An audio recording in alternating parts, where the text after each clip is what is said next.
एक परिवार में एक व्यक्ति को आरक्षण मिलना चाहिए जब तक कि मेरे बेटे को कोई ब्राह्मण अपनी बेटी दान नहीं करते या उससे उसका संबंध नहीं बना।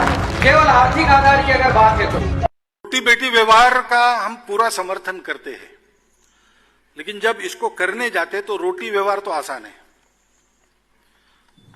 हम आसानी से कर सकते हैं और मजबूरन बहुत लोग आजकल कर भी रहे हैं। वो मन से होना चाहिए, इसकी आवश्यकता है, समझदारी ठीक करनी पड़ेगी।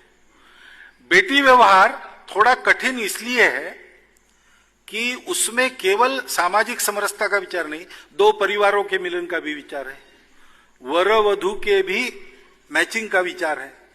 ये सब देख के हम उसका समर्थन करते हैं। महाराष्ट्र में पहला 1942 में अंतर जातीय विवाह हुआ, पहला ही था और अच्छे सुशिक्षित लोगों का था, इसलिए उसकी प्रसिद्धि हुई।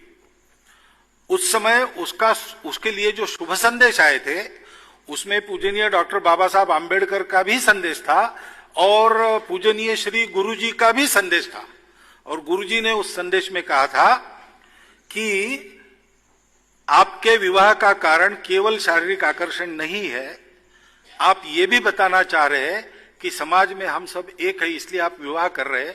मैं आपका इस बात के लिए अभिनंदन करता हूं और आपको दाम्पत्य जीवन की सब प्रकार की शुभकामना देता हूं। तो मानव मानव में भेद नहीं करना, रुचि अरुचि प्रत्येक की अपनी होती है, पूरा जीवन साथ में चलाना है, वो ठीक चल सकता है कि नहीं, इतना देखना चाहिए।